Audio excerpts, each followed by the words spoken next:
Bien, buenos días para todos. Espero se encuentren muy bien. Sé que estamos en estos días de muchas cositas.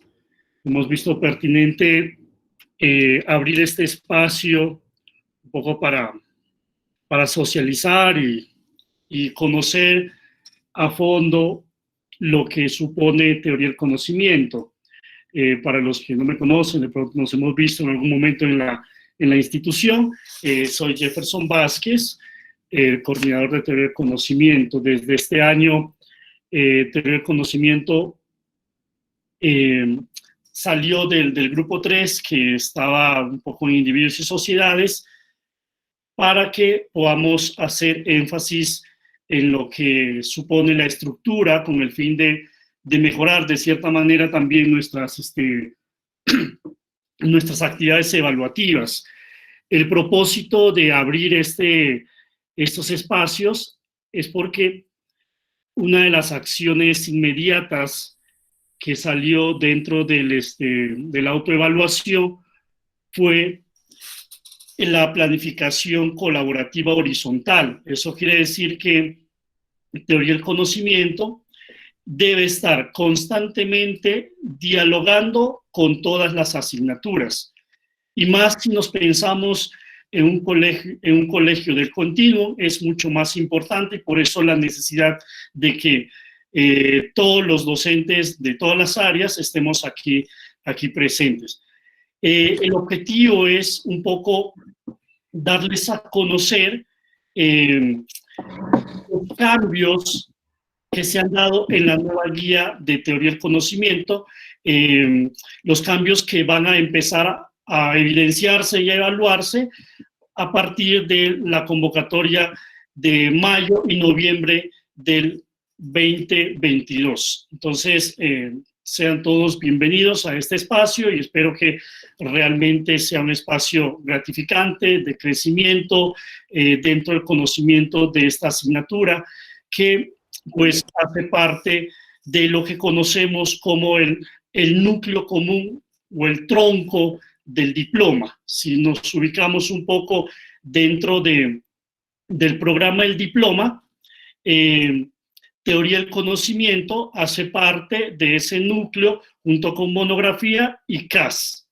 Y aquí yo suelo decir una cosa, y es, en teoría del conocimiento pasa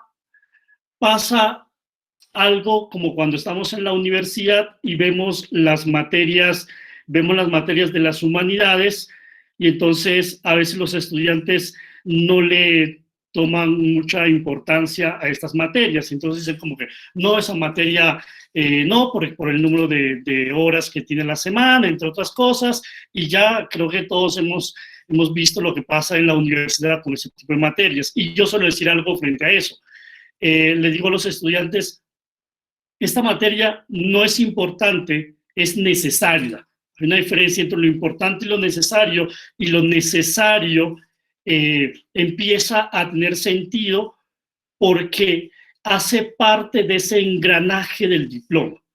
Entonces, lo que buscamos dentro de los enfoques de aprendizaje son dos habilidades que teoría del conocimiento hace énfasis, y son las habilidades de pensamiento y las habilidades de comunicación. Y como les decía hace un momento, esto debe estar totalmente articulado con todas las asignaturas. Todos, cuando nos acercamos a la guía de nuestra asignatura, nos damos cuenta que están unas preguntas de conocimiento.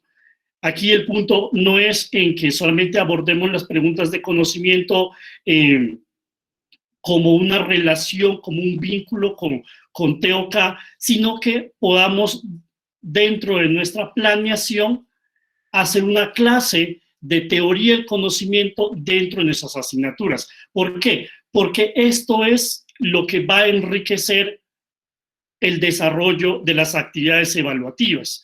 Entonces, no es solamente nosotros como profesores de teoría del conocimiento orientamos a nuestros estudiantes en las clases, pero es importante el trabajo desde las distintas disciplinas, en cuanto que surgen preguntas de conocimiento desde las artes, desde la literatura. Sí, hay distintas preguntas que están totalmente relacionadas con nuestras asignaturas y por eso es importante que todos conozcamos.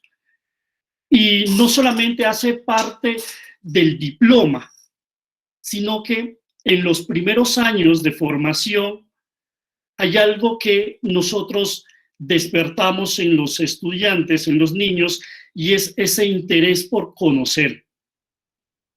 Y cuando estamos despertando el interés por conocer, estamos pensando en un proceso de conocimiento que llevamos al estudiante que tiene 6 años, que tiene 7 años, porque hay un interés sensorial y hace parte de lo que en la antigua guía se llamaba como las formas de conocimiento dentro de la asignatura.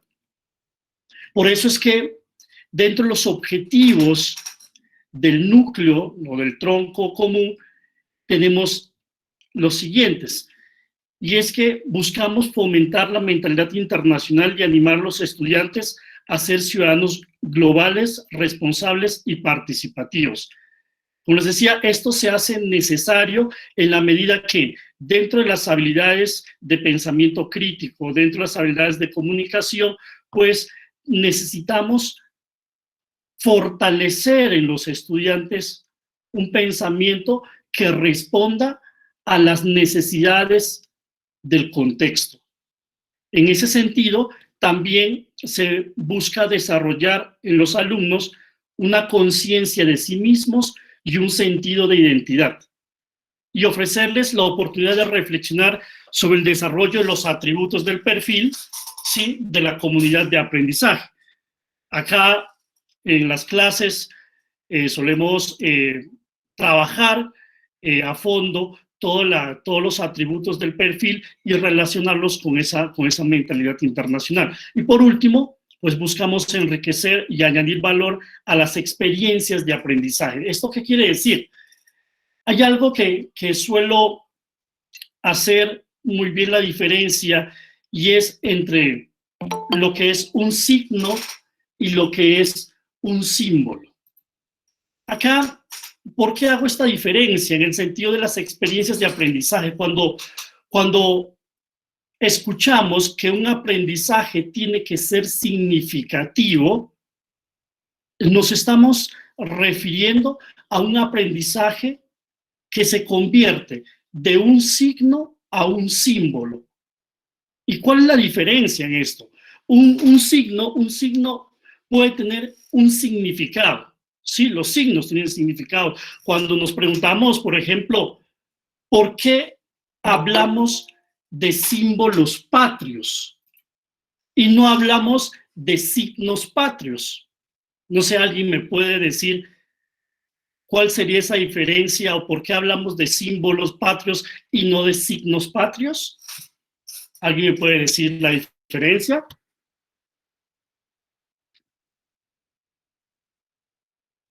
¿Nadie? Porque el símbolo se convierte en un elemento representativo.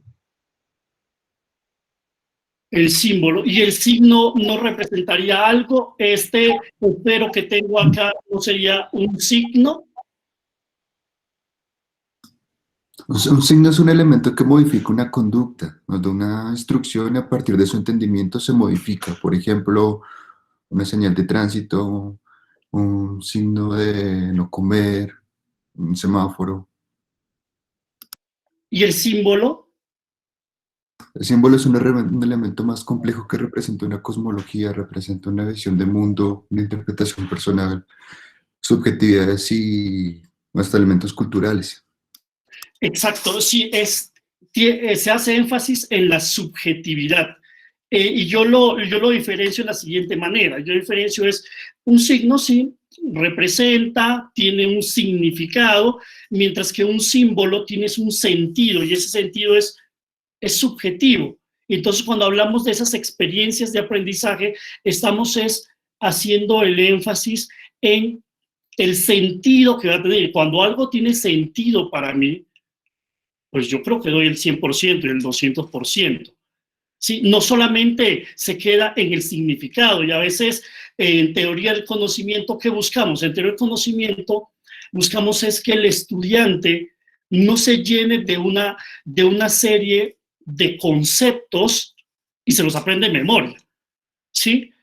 Sino que regrese sobre los conceptos aprendidos y pueda encontrar un sentido a eso, de por qué vio esto en un laboratorio de química, en un laboratorio de física, por qué vio esto cuando leyó tal texto, ¿sí? ¿Por qué cuando hizo esta obra de arte?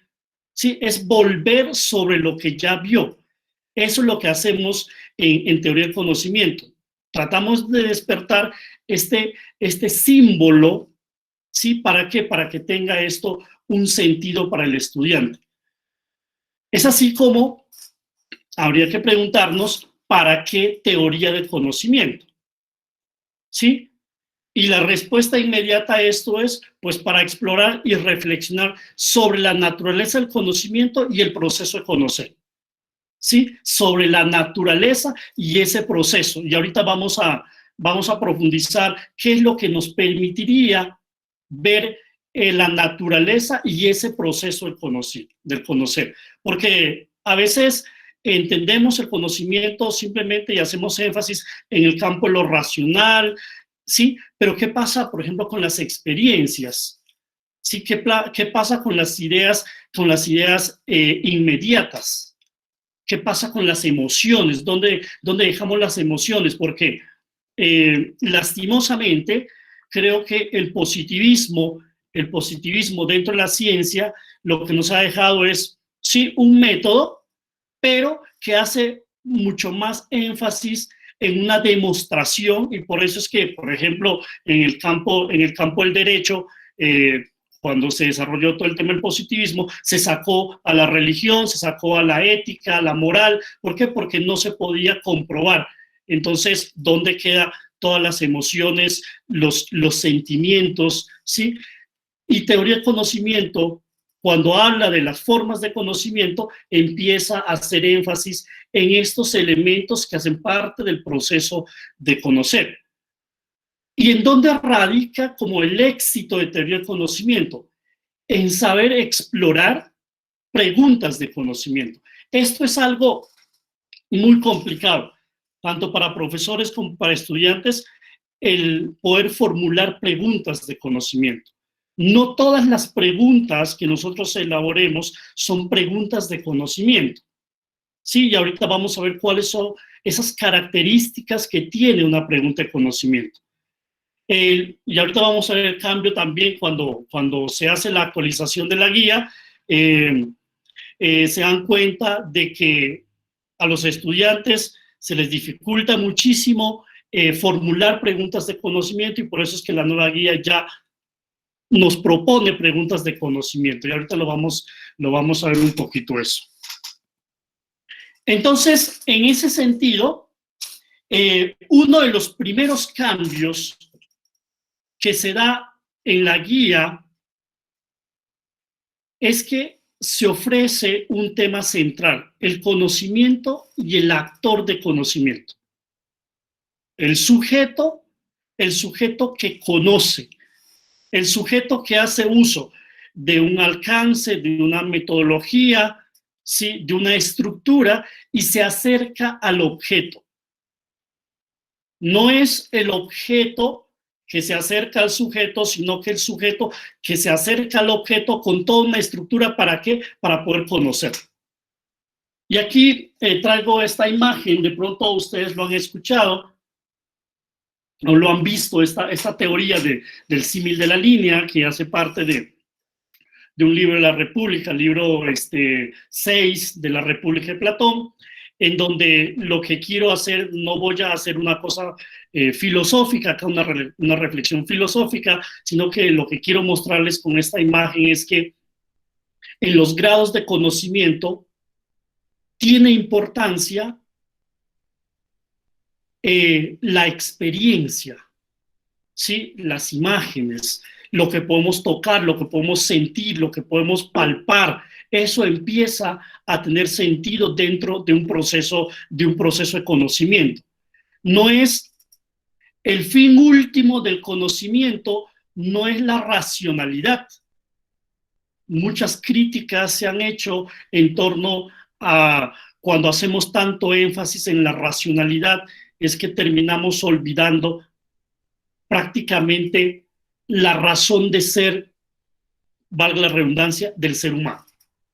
Sí, porque el ser humano está lleno de emociones, de experiencias, sí, y no solamente el ser humano se reduce a una racionalidad. Entonces, lo que quiero mostrarles acá es un poco a partir de esa símil de la línea, cómo el proceso de conocimiento parte por unas creencias, por una conjetura, por una imaginación, por una experiencia, y poco a poco se va configurando hasta llegar a ser un conocimiento dialéctico, es decir, un conocimiento del diálogo. Y es algo que nosotros tenemos dentro de las áreas. Las áreas de conocimiento hacen parte de esta dialéctica. ¿Por qué? Porque se nutren de distintas áreas.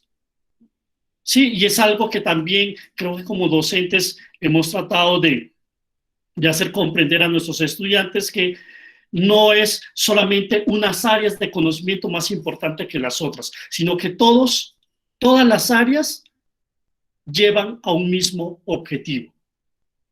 Entonces, este es el primer cambio. En la guía anterior no había un tema central. Aquí este tema central se coloca y es obligatorio. Es lo primero que hay que ver en teoría del conocimiento, es el actor de conocimiento y el conocimiento en sí. En la guía nos proponen algunas preguntas, ¿sí?, respecto a este tema central. ¿Sí?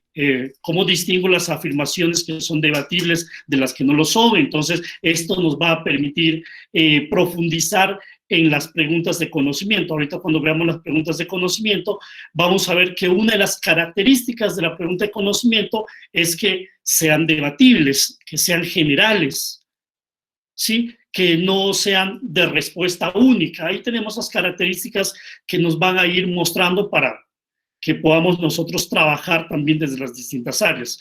¿Y por qué hago énfasis en este trabajo colaborativo, horizontal?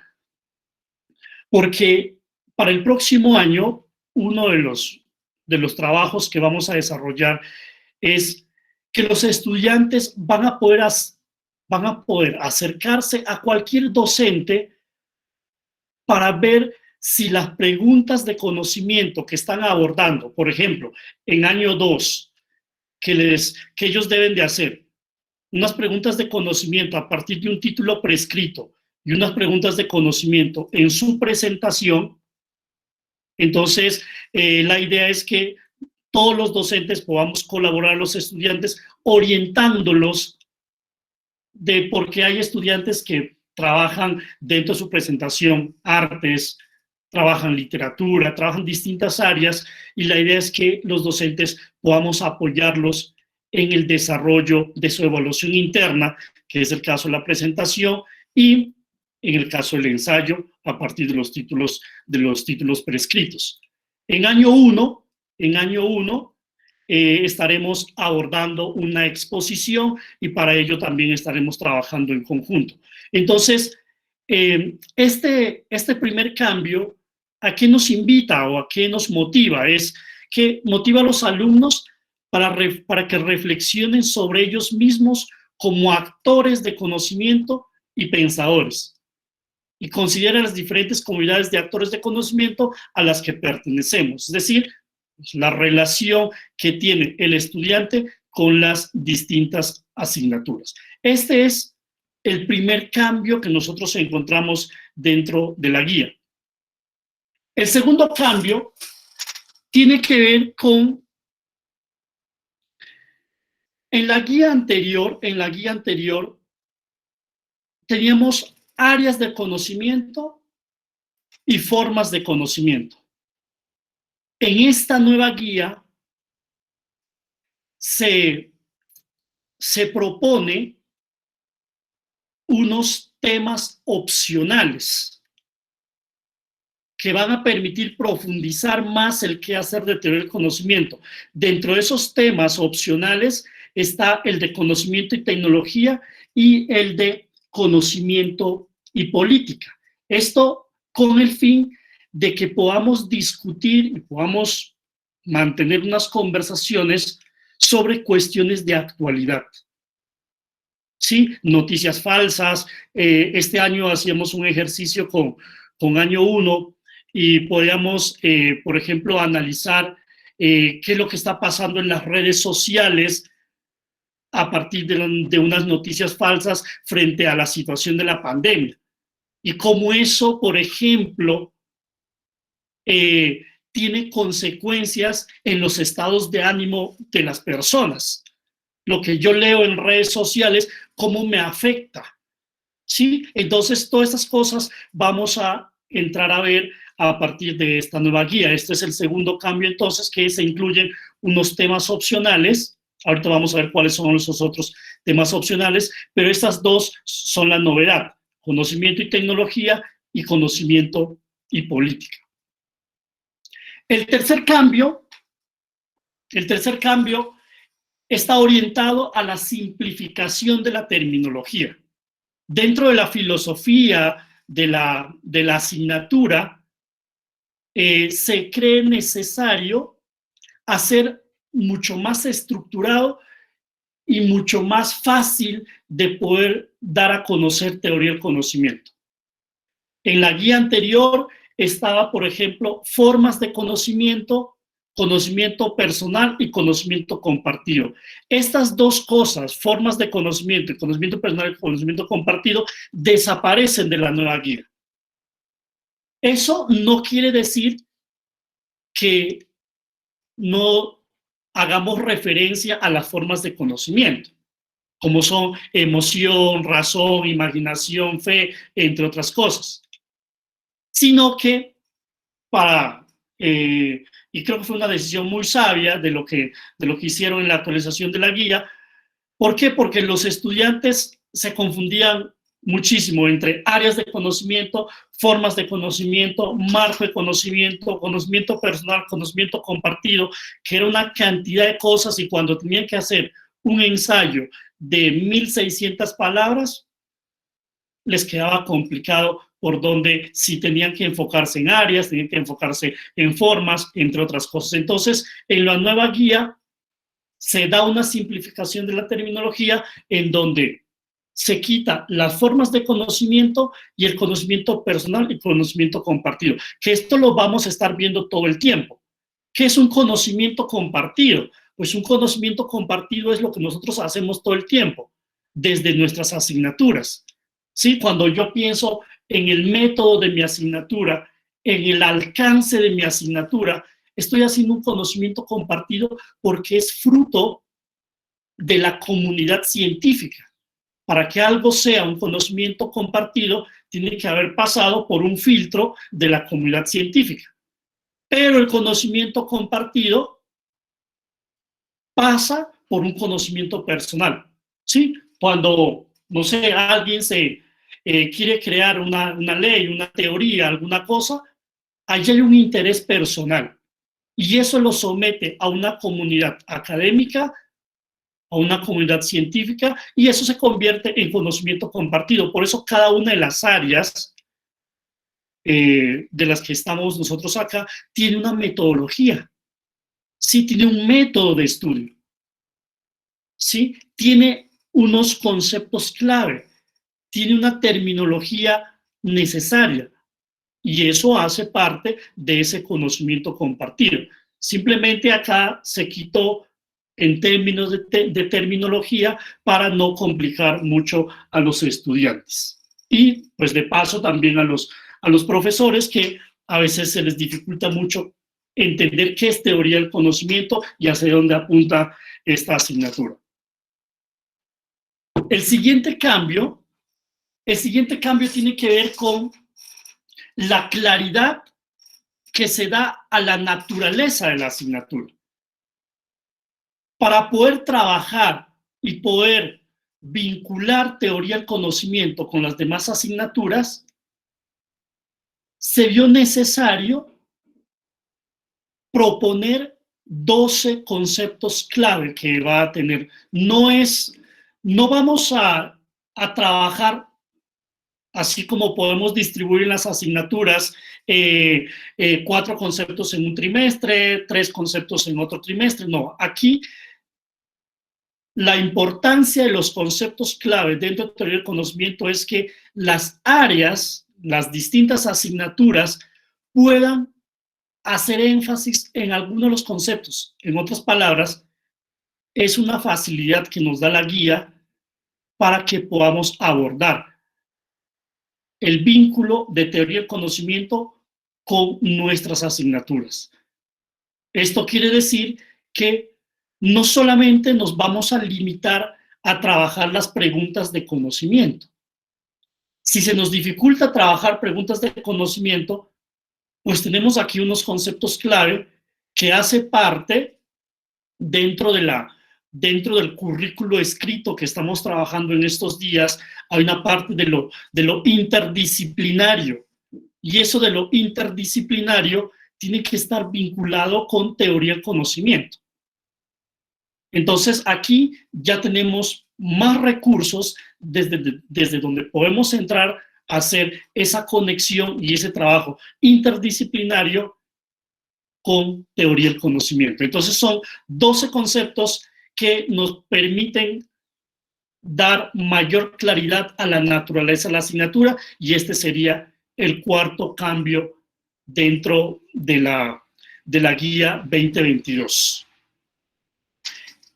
El quinto cambio, y esta es para los profesores que impartimos teoría del conocimiento, creo que es una de las cosas, y para los estudiantes también, que es una de las buenas noticias, y es que nosotros podíamos pasarnos un año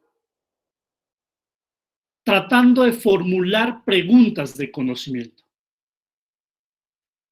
Y en la nueva guía ya no tenemos que formular preguntas de conocimiento.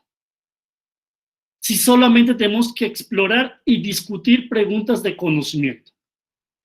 Eso quiere decir que la guía, por cada asignatura, por cada área de conocimiento y por cada tema opcional, nos presenta una serie de preguntas de conocimiento. En total son, creo que, más de 385 preguntas de conocimiento que nos da la guía, para que ustedes puedan, cuando estén haciendo su planeación, si quieren hacer énfasis en algunas preguntas de conocimiento, pueden consultar la guía, sí, que está en el centro de recursos, la guía 2022, y se ubican dentro de sus asignaturas, y por ahí pueden sacar algunas preguntas de conocimiento que quieran trabajar con sus estudiantes. ¿Sí? ¿Por qué? Porque es posible que los textos o las guías que ustedes estén trabajando estén enfocados en preguntas que va de pronto a desarrollar conocimiento compartido, conocimiento personal o formas de conocimiento. Y para poder actualizarnos, pues podemos coger alguna de las preguntas que tenemos dentro de la guía. Entonces, cuando hablamos de preguntas de conocimiento, es importante tener claridad en que se trate de preguntas de conocimiento, que sea sobre el conocimiento y que sean debatibles y que estén basadas en conceptos de teoría del conocimiento, los 12 conceptos que ya habíamos visto en la diapositiva anterior. Entonces, las preguntas de conocimiento, y estas son las características. Ahorita en la siguiente diapositiva les voy a presentar 4 preguntas de conocimiento, 4 preguntas, y ustedes me dirán cuáles son preguntas de conocimiento y cuáles no. Estas son las características. Las preguntas de conocimiento están diseñadas con la intención de ser abiertas, ¿sí? Deben tener más de una respuesta, generales y polémicas, es decir, que se pueda llegar a debatir, a discutir. Son concisos gramaticales y utilizan conceptos y vocabulario precisos. Provocan una evaluación discursiva más que una respuesta única y definitiva. Sí, esas son las características. Cuando uno formula una pregunta de conocimiento, cuando uno va a explorar una pregunta de conocimiento, debe tener en cuenta estas características. Y dentro de sus asignaturas, pues todo el tiempo cuando hacemos el vínculo con teoría del conocimiento, recurrimos a las preguntas de conocimiento. Y es importante que el estudiante logre identificar muy bien ese vínculo en cómo yo, desde mi asignatura, estoy trabajando una pregunta de conocimiento y cuando esté en la clase de teoría del conocimiento pueda decir, sí, esto de cierta manera ya lo vi en la asignatura que estoy desarrollando. ¿Sí? Entonces, eso es un poco la intención para aportar a este trabajo colaborativo horizontal. Miren, acá les presento 4 preguntas. ¿Sí? No sé si alguien quiere leer alguna pregunta y me dice, ¿esa es una pregunta de conocimiento o no es una pregunta de conocimiento? Alguien dice, alguien se lanza y dice que cuál pregunta escoge y si es o no es pregunta de conocimiento.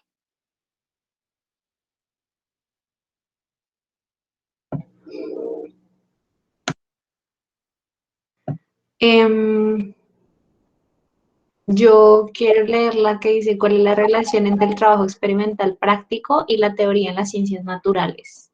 Ok. Y pues podría considerar que sí puede ser una pregunta de conocimiento porque es abierta, es decir, está hablando de 2 aspectos, bueno, empezando un ámbito abierto que son las ciencias naturales, es bastante amplio, podría ser general, debatible, espera, debatible también puede llegar a ser en cuanto al, bueno, yo no sé mucho de ciencias naturales, qué pena ahí con mis compañeros de ciencias naturales, ¿no? Pero sí podría entrar a ser debatible frente a los 2 aspectos de teoría y trabajo práctico experimental, o sea, como la relación que puede existir entre ellos y también puede darse hacia otro lado. No sé, puede ser como tan abierta que puede darse hacia otro lado, puede ser, es mi opinión, yo creo. Perfecto, esa es una pregunta de conocimiento y es por las características que acabas de mencionar, pues es una pregunta que tiene más de una respuesta, ¿sí? Es una pregunta que está totalmente abierta, es una pregunta general, sí, es una pregunta, esa es una pregunta de conocimiento. ¿Alguien más dice, yo leo esta otra pregunta?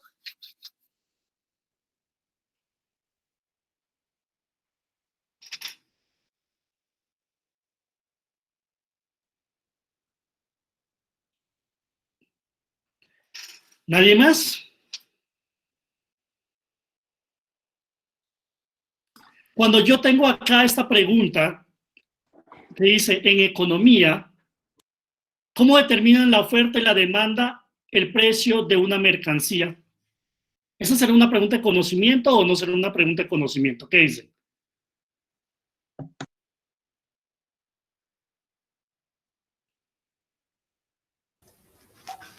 Jefe, Señor. a mí me parece que no, porque es muy específico y no tiene sino un solo tipo de respuesta realmente. Correcto, gracias, Will. Sí, exacto. Está preguntando por algo muy, muy específico. Esta no es una pregunta de conocimiento. Sí, entonces miren cómo ya por cuestiones de tiempo, un poquito, mira, la primera es una pregunta de conocimiento, la segunda no es una pregunta de conocimiento, la tercera es una pregunta de conocimiento y la cuarta no es una pregunta de conocimiento. Entonces quiero para que ustedes puedan ver esas diferencias y hacerse una idea de qué es y qué no es una pregunta de conocimiento para que cuando los estudiantes se acerquen le digan, profe, esto será una pregunta de conocimiento que normalmente eso es un poco la idea para el próximo año, que podamos apoyar a los estudiantes, sobre todo a los estudiantes de año 2, que ellos terminan con la guía antigua. A ellos todavía les toca formular preguntas de conocimiento, ¿sí? Ellos no van a explorar nada más, sino que les toca es hacer una presentación, formular una pregunta de conocimiento para su presentación, y en marzo que salen los títulos prescritos, a ellos les toca formular una pregunta de conocimiento sobre un título prescrito. Entonces, vamos a necesitar mucho apoyo en año 2 para que podamos orientar a los estudiantes en qué es y qué no es una pregunta de conocimiento, que es lo que les toma mucho más tiempo a los estudiantes. Bien, entonces esas serían las características, profesor, esas serían las características que hace parte dentro de ese cambio que se da, ¿sí? Lo nuevo en la guía es que pues ya no vamos a tener que formular preguntas, sino que ya vamos a tener que escoger. Y si ustedes se acercan a la guía y pueden explorar el área de su asignatura, encontrarán una serie de preguntas de conocimiento. Y esta, pues, es una buena noticia, lo que les estaba diciendo. Pues la guía tiene pues, más de 385 preguntas de conocimiento que son sugeridas. Eso quiere decir que yo puedo trabajar o como que también puedo formularlas, ¿sí? Pero se da para dar mayor facilidad a los profesores de las distintas asignaturas también, para que no nos detengamos tanto tiempo en estar formulando preguntas de conocimiento, sino en abordar alguna de las que ya tenemos en la guía. El sexto cambio tiene que ver con lo siguiente, y esto es importantísimo, compañeros, esto es muy importante. ¿Por qué? Creo que fue como el mes de marzo o abril, creo, yo les envié un video sobre el marco de conocimiento dentro de teoría del conocimiento. Y en este video yo les decía que el marco de conocimiento es la estructura que me permite acercarme al área de conocimiento. Prácticamente se convierte como una estrategia para yo abordar un tema. Sí, y yo les ponía algunos ejemplos dentro del video de cómo se podía utilizar el marco de conocimiento. Y esto nos permite a todos, o sea, yo puedo escoger un tema y aplico un marco de conocimiento, ¿sí? Y puedo hacer en alguno de las partes del marco de conocimiento. ¿Cuál es el cambio acá? El cambio es el siguiente. En la guía anterior teníamos un marco de conocimiento que mostraba 5 aspectos, ¿sí? Y la ética era una área de conocimiento. Y se vio pertinente en la nueva guía que la ética ya no sea área de conocimiento, porque mucha gente no abordaba esta área de conocimiento, ¿sí? Porque la guía anterior nos daba la opción de escoger algunas áreas de conocimiento y casi muy pocas personas abordaban la ética. Entonces, ¿qué se hizo en la nueva guía? Se pone la ética dentro del marco de conocimiento. ¿Eso qué quiere decir? Que se convierte en una cuestión transversal dentro de todas las asignaturas, dentro de todas las temáticas relacionadas con teoría del conocimiento. El elemento ético es importantísimo. ¿Y por qué? Pues porque nosotros, como sujetos de conocimiento, somos sujetos de acciones. ¿Y qué es lo que estudia la ética? Pues la ética estudia es el comportamiento y las acciones de los seres humanos. Y en el conocimiento esto es importantísimo. ¿Por qué? Porque los descubrimientos, las teorías que nosotros hacemos dentro de la ciencia, pues recaen en un elemento ético. Habría que ver si cuando cogemos ejemplos con los estudiantes y vemos si lo que se hizo con los animales es ético o no es ético, está bueno o está malo lo que se hizo con tal persona, sí, lo que, no sé, para llegar a una teoría, puedo utilizar ciertas cosas y será ético o no será ético eso, ¿sí? ¿Y por qué? Porque a todos nos afecta. La ética surge o tiene sentido la ética porque nosotros como sujetos de conocimiento estamos todo el tiempo cometiendo acciones y a veces mis acciones pueden de cierta manera afectar a la otra persona y pueden afectar la ciencia también. Entonces, el cambio está en que la ética pasa de ser un área de conocimiento y se incluye dentro del marco de conocimiento y se vuelve transversal en todas las áreas. Y entonces, estos son los 4 aspectos del marco de conocimiento: alcance, perspectivas, métodos y herramientas y la ética. ¿Esto qué quiere decir, profes? Esto quiere decir que cuando yo vaya a dar vaya a hacer el vínculo dentro de mi asignatura con teoría del conocimiento, yo también puedo coger el marco de conocimiento.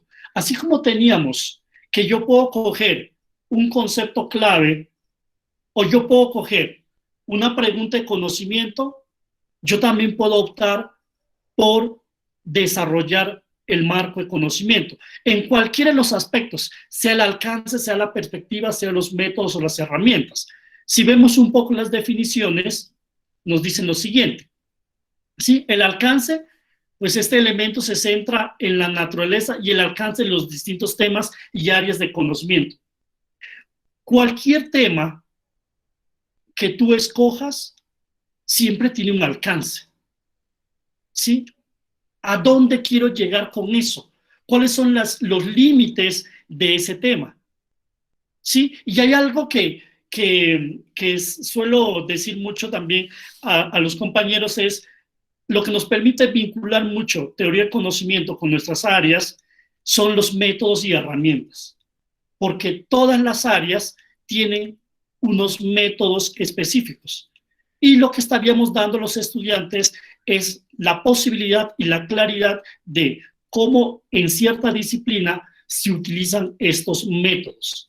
¿Sí? Entonces, esto hace parte del marco de conocimiento, que sería el sexto cambio. Y el séptimo cambio tiene que ver con 5 áreas de conocimiento obligatorios. Este es el currículo de teoría del conocimiento. Mira, tenemos el tema central, tenemos los temas opcionales. Por ejemplo, este de tecnología y política son los 2 nuevos que se incluyeron.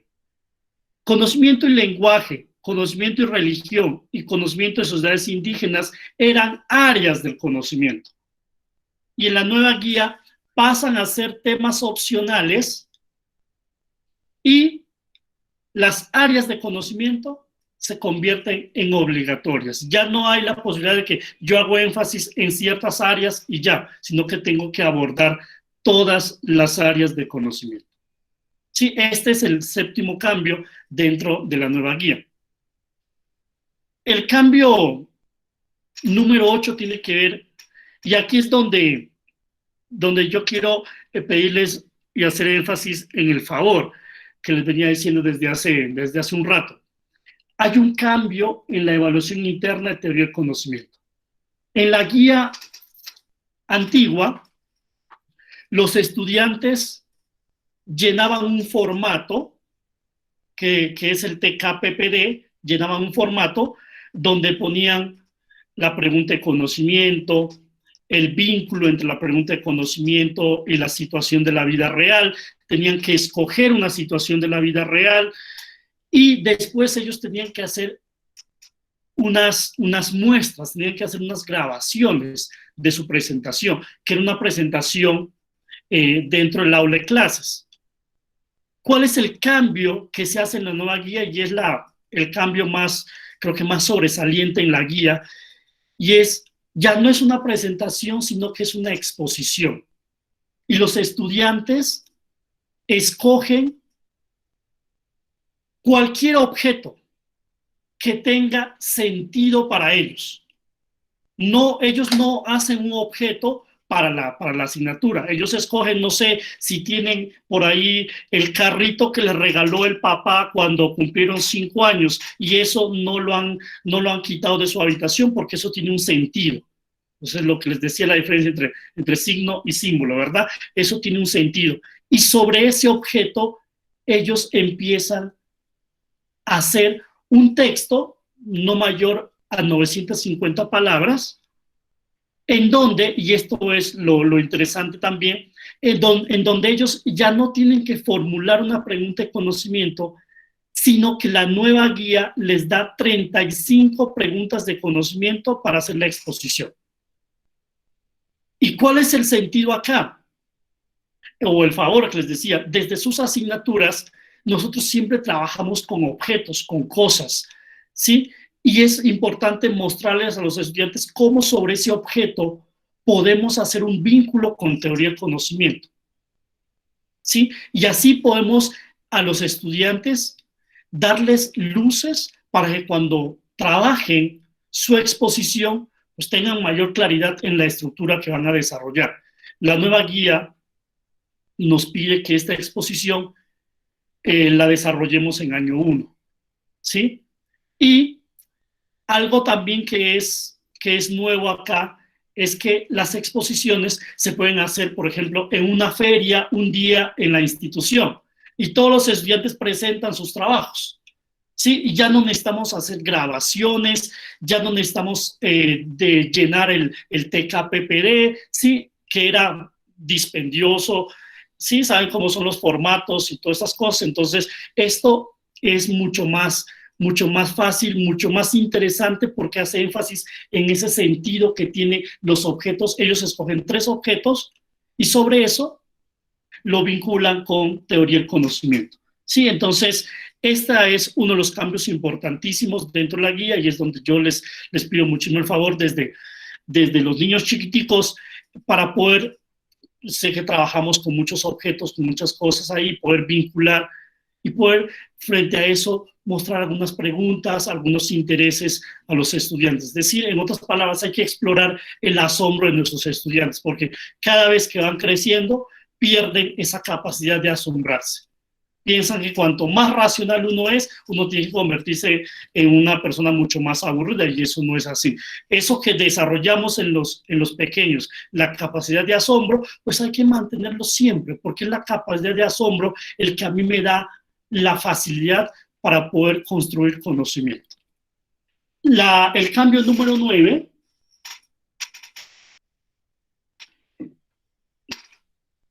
se orienta sobre los títulos prescritos que van a tener mayor claridad. ¿Qué quiere decir esto?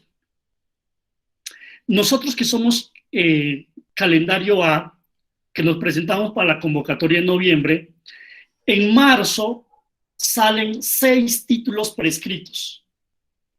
¿Sí? Con estos títulos prescritos, los estudiantes hacen un ensayo de 1,600 palabras. ¿Y qué es lo nuevo acá? Lo nuevo es que los títulos prescritos que van a salir en la nueva guía son títulos que están formulados como preguntas. Antes, con la guía anterior, podían mostrar una afirmación, podían, no sé, darnos a conocer un enunciado, alguna cita, y acá ya los títulos van a estar en forma de pregunta, que el estudiante ya no va a tener que hacer una pregunta sobre ese título, sino que va a abordar el título como lo presenta el IB. Y lo interesante también acá es que los títulos prescritos van a venir ya con las áreas de conocimiento. Por ejemplo, pueden poner una pregunta y dice, aborde esto desde las artes y desde las ciencias naturales. Porque en la guía anterior nos mostraban los títulos prescritos y ahí simplemente decía, aborde desde 2 áreas de conocimiento. Sí, y no eran específicos en ese sentido. Entonces, esto da mayor claridad al estudiante, ¿sí? Que tiene de marzo como hasta agosto para preparar su ensayo. Este es el cambio número 9 y es el cambio también uno de los cambios interesantes que dan mayor facilidad. Entonces, ¿qué es lo que vamos a hacer con esto? Para el próximo año, cuando salgan los títulos prescritos, pues nuestro apoyo como docentes será trabajar desde las distintas áreas algunos títulos prescritos dentro de nuestras asignaturas, ¿sí? Para poder hacer ese vínculo y reforzar un poco el proceso de conocimiento de nuestros estudiantes. Y el cambio número 10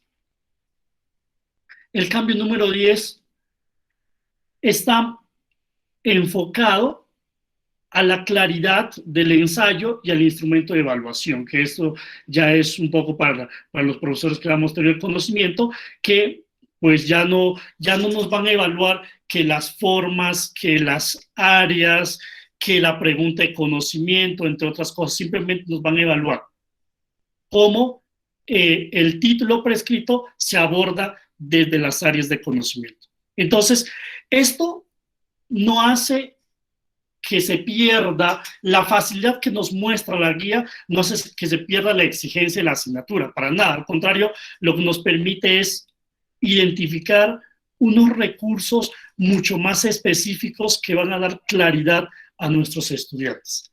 ¿Sí? Esos son los 10 cambios, profes, dentro de la guía, que esto es un abrebocas el que tenemos hoy, porque el próximo año estaremos trabajando constantemente en ya cosas mucho más específicas de esa nueva guía. Hoy es una presentación general para que nos vayamos haciendo la idea de cómo desde mi asignatura yo puedo contribuir a teoría del conocimiento. ¿Sí? ¿Qué es lo que se me facilitaría? Conceptos, preguntas, marco de conocimiento. Sí, tenemos bastantes herramientas y bastantes insumos para que podamos, cuando estemos planeando, cuando estemos ahí organizando nuestras planeaciones, pues tengamos presente desde dónde yo quiero vincular mi asignatura con teoría del conocimiento, porque como les decía hace un momento, esto hace parte de ese trabajo colaborativo horizontal. ¿Sí? Entonces, esto era lo que yo quería mostrarles. No sé si tienen alguna pregunta, alguna inquietud. Por cuestiones de tiempo no alcanzamos a hacer el ejercicio que tenía pensado para hoy. No sé si tienen alguna pregunta, profes, compañeros. ¿Está claro? ¿Está enredado? Hay mucha información, hay muchísima información. Hay que cogerlo poquito a poquito, pero yo quiero que cuenten conmigo cualquier cosa. Mira, Jefferson, cómo podría organizar esto, por dónde podría enfocar aquello, etcétera, etcétera, con muchísimo gusto para poder hacer un trabajo no solamente del diploma, ¿sí? Sino un trabajo de la institución en donde desde las distintas temáticas que abordemos, veamos si es conveniente o no pues abordar ese concepto, esa pregunta o ese marco de conocimiento. Sí, esa es un poco la idea, darles estas herramientas y darles a conocer, pues en este momento que estamos haciendo el currículo escrito, que hace parte del currículo escrito ese vínculo también con teoría del conocimiento. Bien, entonces, ¿alguna pregunta? ¿Está claro? Bastante claro, muchísimas gracias. Muy Sí, preciso. muy claro. Gracias. Jefferson, ¿tú nos puedes enviar la guía nueva a todos, porfa? Listo, yo les envío la guía, vale, listo, yo les envío la guía. Listo, yo Listo, mañana gracias. les envío la guía. Jeff, Listo, vale. y Señor, dentro de los, ¿eso va a quedar dentro de los planes de clase o dentro del sílabus? ¿Cómo va a quedar también reflejado? hay una parte en el currículo escrito, no sé si lo tengo por acá, dentro del currículo escrito, hay una parte que dice, ya estoy abriendo por acá, que dice lo interdisciplinar. Dentro de lo interdisciplinar habría que ver cómo conectamos con teoría del conocimiento. Por eso podemos coger algunas preguntas, algunos conceptos, ahí colocamos vínculo con teoría del conocimiento y allí podemos hacer eso. Y ya dentro de nuestra planeación, al menos ya no hemos estructurado todavía eso, estamos con Andrea trabajando para ver cómo vamos a hacer énfasis en ese vínculo en el próximo año en nuestras clases. ¿Sí? Ya iremos trabajando eso, yo iré compartiéndoles material, haciendo algunos videos, algunas cosas para poder orientarlos. ¿Listos? Bien, no sé si alguien tiene alguna otra pregunta. ¿Nada? Bien, si no hay más preguntas, compañeros, pues muchísimas gracias y espero